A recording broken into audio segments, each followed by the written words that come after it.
70 AD, 69-68. When Vespasian heard these things at Alexandria, he sent his son Titus with forces into Judea to finish the rest of the war of Judea while he sailed to Italy. 69-69. While Titus stayed at Alexandria, the city of Jerusalem was divided into three factions. Simon, whom the citizens of Jerusalem had sent against John and admitted into the city, held the higher city in some part of the tower. John, with the zealots, had occupied the temple and the other part of the lower city. The last factions were divided against into two. Eleazar, who was the first commander and captain of the zealots, was displeased that John, by his boldness and subtlety, ran things all by himself. Therefore he left him and took some followers with him and occupied the inner parts of the temple. From there he fought against John. Eleazar had fewer men than John, but his position was more easily defended. John had held the outer parts of the temple and the porches. These were the battle of the two sides, one against Eleazar and the other against Simon, and so some fought against others. They burnt many things around the temple and ruined the grain and many provisions, which might have lasted them a long time. When these things were spoiled and consumed, they had a severe famine later when they were besieged by the Romans. Certain, but this reads like there's like a three-way civil war going on in Jerusalem. I'm going to go back to Acts and kind of get everything more clear in my mind, but it reads like John and Eleazar are zealots, and it's like a political party, to the best of my understanding, and the third party is Simon. So it looks like there's civil war going on inside at Jerusalem. Okay, I'll keep reading. 69-70. Titus came from Alexandria to Caesarea on the coast and gathered his forces together. He marched to Jerusalem with 4 legions and the auxiliaries of the neighboring kings and pitched his camp about a mile or so from the city, a little before the feast of unleavened bread. By that means he shut up within the city an enormous multitude of people, about 3 million, who, according to the custom, had gone up to the feast. In a short time, a most cruel famine oppressed the city. All food and nourishment was quickly consumed. A most horrid and memorable example of this happened at that time. A mother had devoured her own child. On the Feast of Unleavened Bread, about April 14th, Eleazar, who had seized upon the inner temple, had opened the gate of the temples so that the people might sacrifice. John used this opportunity and sent secretly many on his side who were armed with swords hidden under their garment.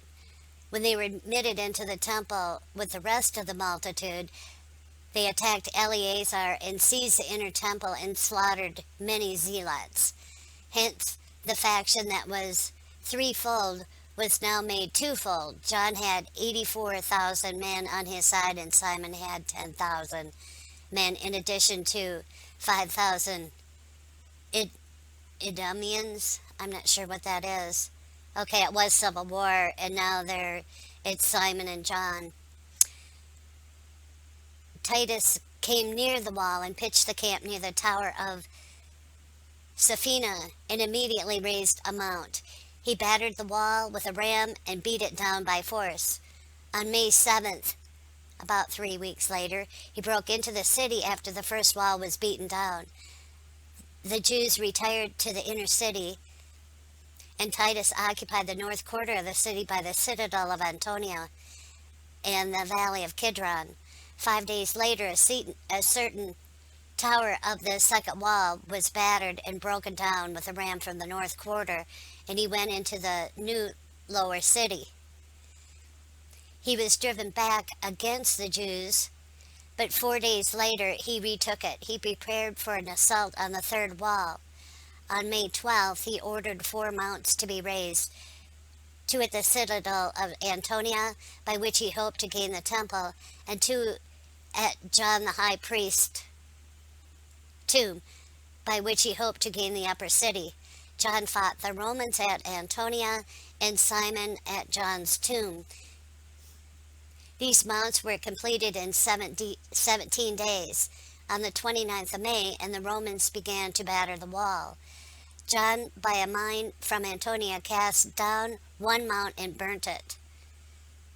I'm not sure what a mount is. 2 days later, Simon made a sally and burned the two mounts of the opposite to him with the rams and other engines. The Jews attacked the Romans in their camp. When Titus came from Antonia, they were again forced into the city. The two previous mounts were destroyed and burnt, and Titus thought best to raise new ones from which he might assault the city. He also surrounded the city and the wall so that none could flee from it or anything could be brought into it. Thereupon, in 3 days' time, he built a wall around the city about 5 miles long. Around the wall he built 13 citadels, and each citadel controlled 2.5 miles. Thereupon famine so prevailed in the city and so cruelly raged, and not only the common people died of it, but the seditious men were severely oppressed by it. So many perished by famine and pestilence that from the 14th of April to the 1st of July, through one gate, as Manius, who had fled again, gave this account. So someone got away. They were carried out 115,800 carcasses of the poor people that were buried at the common expense. This did not include those who were buried by their relatives and friends. A little later, it was known from those who had fled that there were 600,000 that were carried out by the gates for burial. Later, there were not enough people to bury the poor, so they cast them into great heaps into empty houses and shut the doors on them. The manner of burial of them was none other than simply throwing them over the walls and filling in the ditches with them. Oh, it's so sad.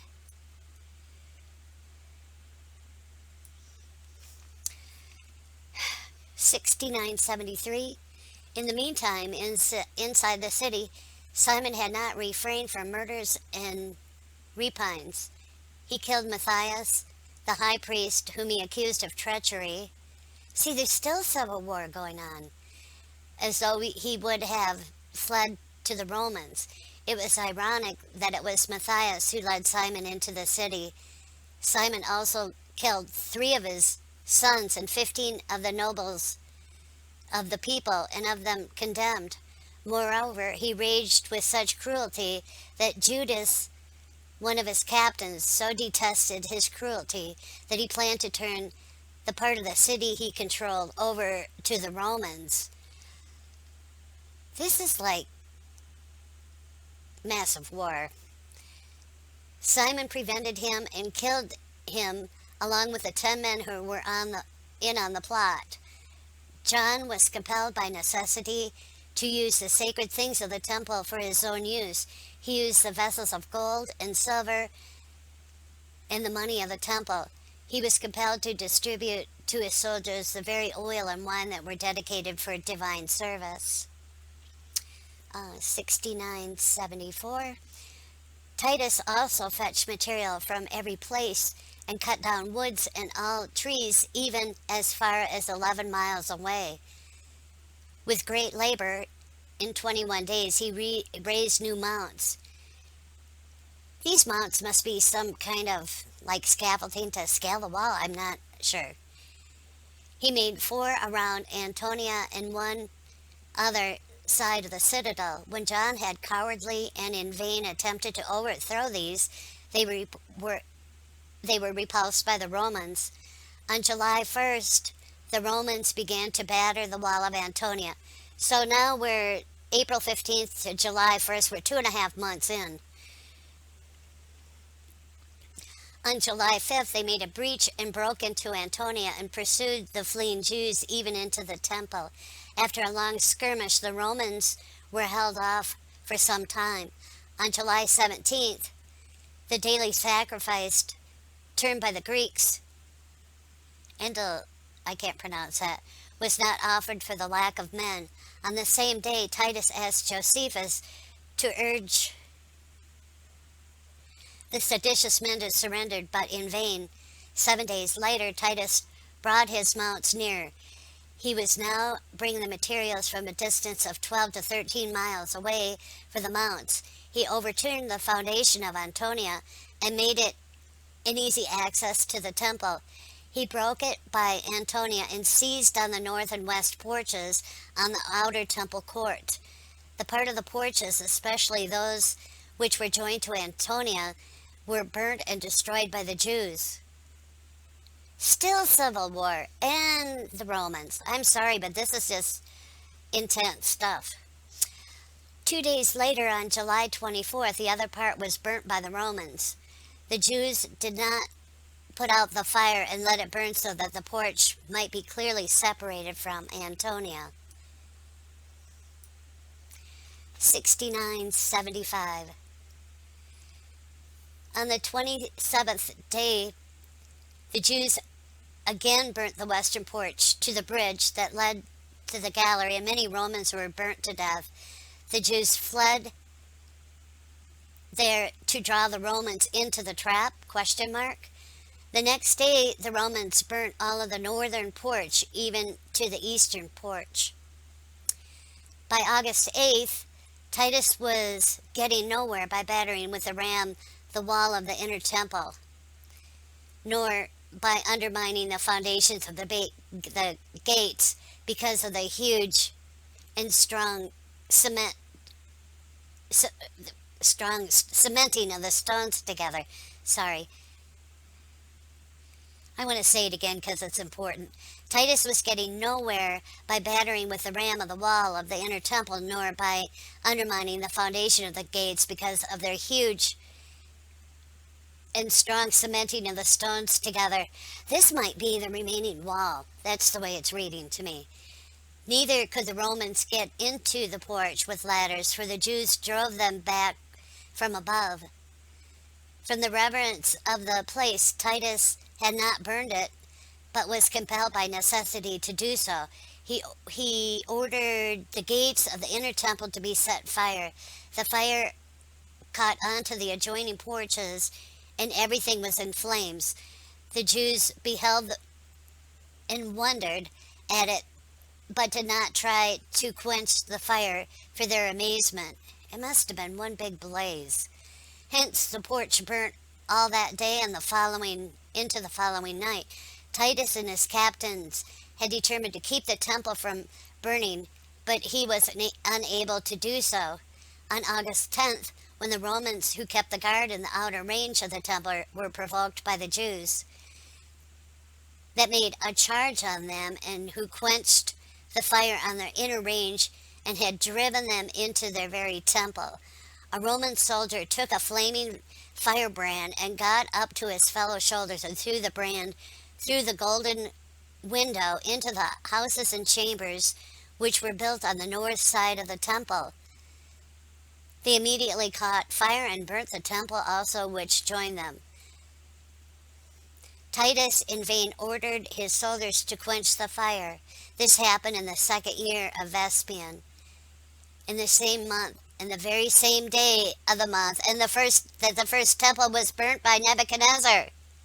This would be the 9th of Av. This is the second time the temple was destroyed on the same day. And other things have happened in Jewish history on the 9th of Av, and I don't want to go too far down that, but warfare is awful. Okay, I need to continue here. 6977. After the temple was pillaged and burnt, the ensigns were set up on the eastern gate of the temple.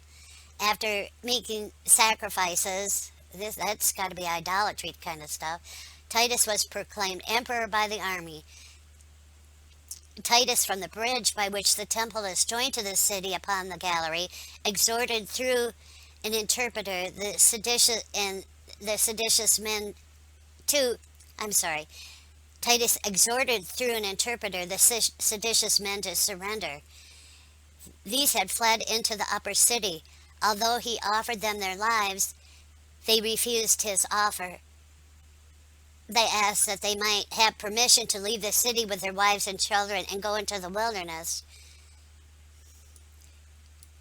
Titus scorned this and threatened them with utter destruction. He ordered all of the lower city to be set on fire, including the palace Acra, which he had captured.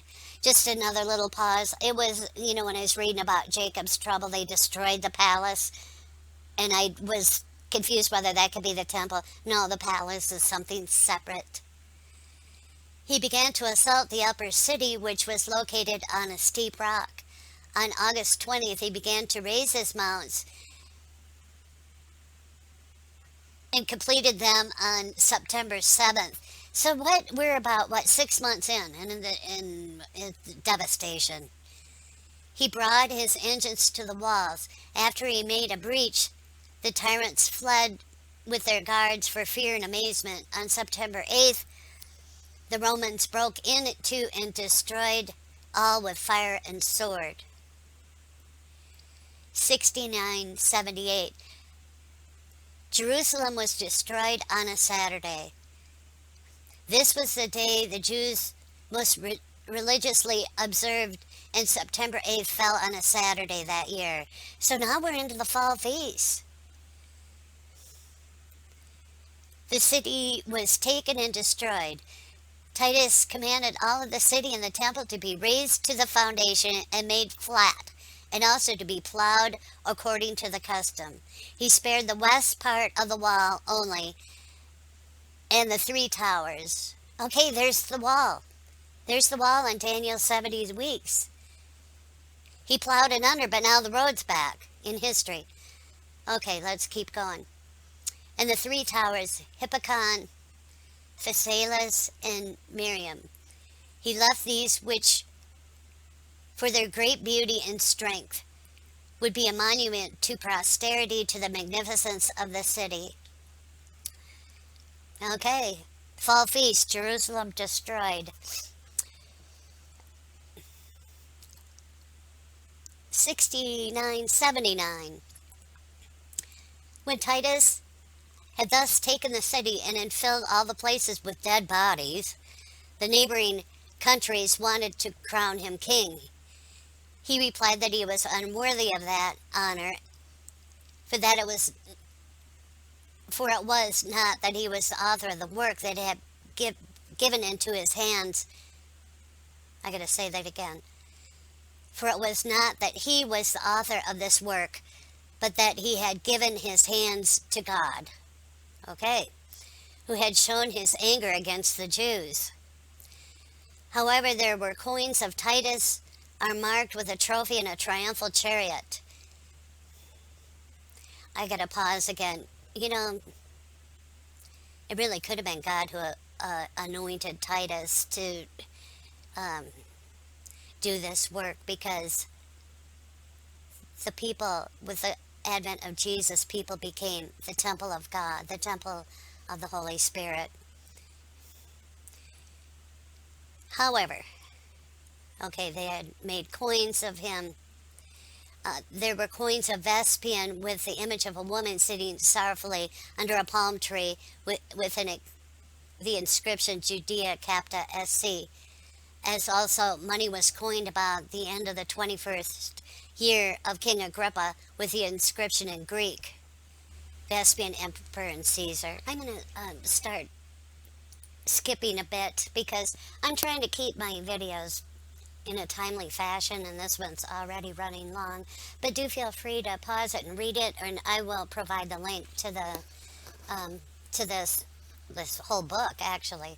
Okay, we're still in 70 AD.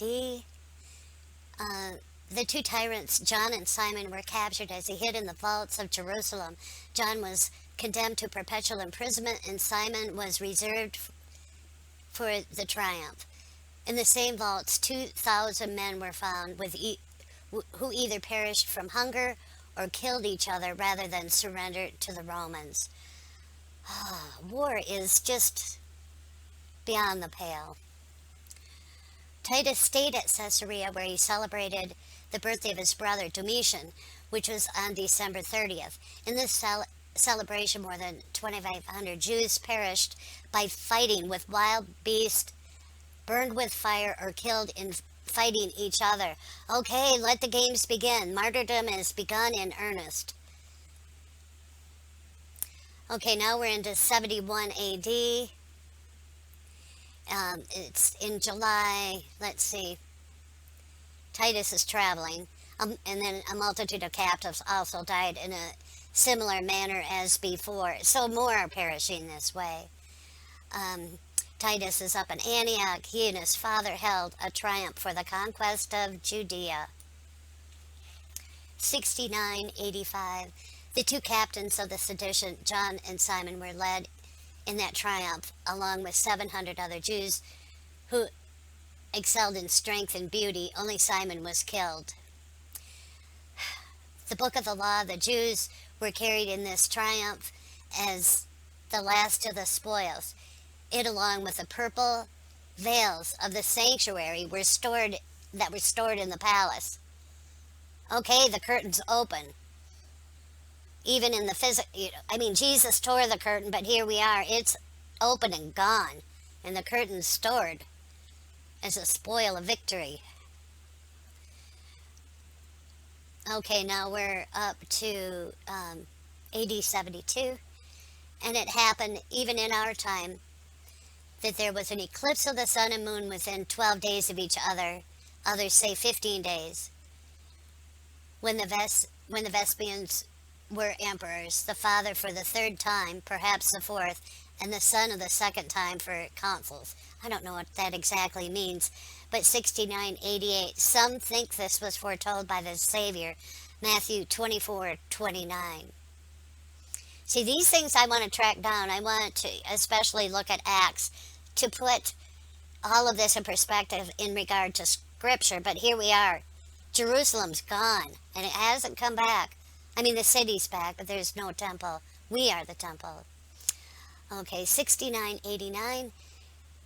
Caesar wrote to Tiberius Maximus, the governor of Judea, that he should sell all of the land of the Jews. He imposed a tribute on all Jews wherever they lived and ordered them to bring in every year to the capital 2 drachmas.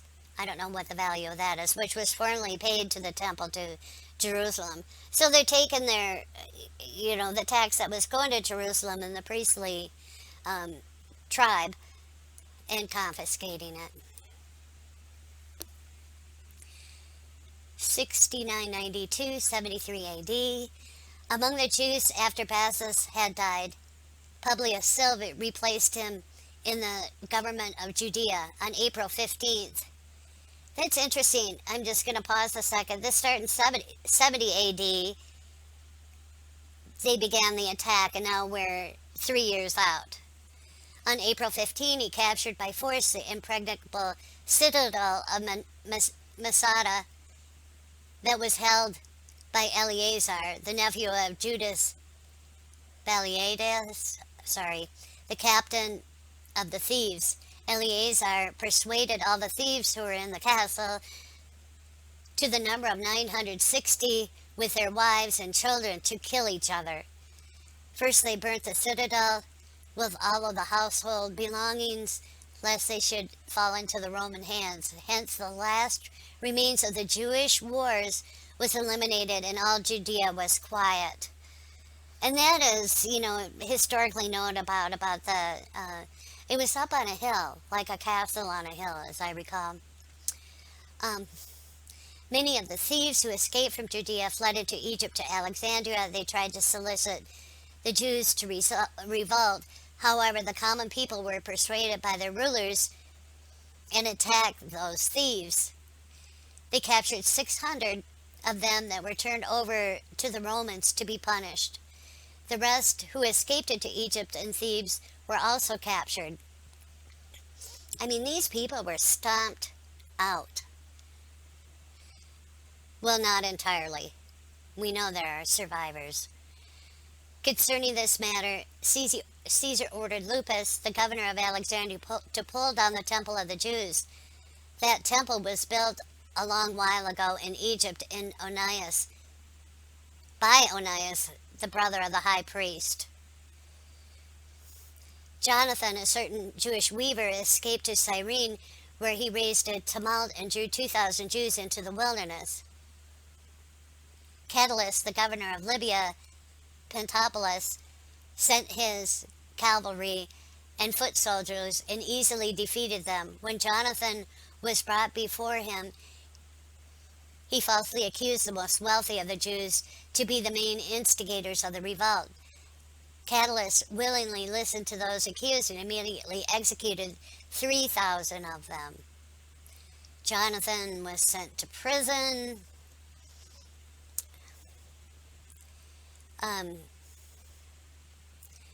Jonathan was sent to prison by him and the other captives to Rome to Vespasian so that he might accuse the most honest of those who lived at Rome and Alexandria of sedition. He affirmed among many that those things that Josephus, the writer of the Jewish history, sent him both arms and money. Vespasian knew that this accusation was not lawfully brought against these men, and he and Titus entreaty acquitted them, but Jonathan deserved punishment. He was scourged and then burnt alive. And this, keep reading this, but it's, this Catulus died of a pretty gruesome illness. Okay, that's it, folks. Jerusalem was conquered. It was flattened and stayed quiet a very long time.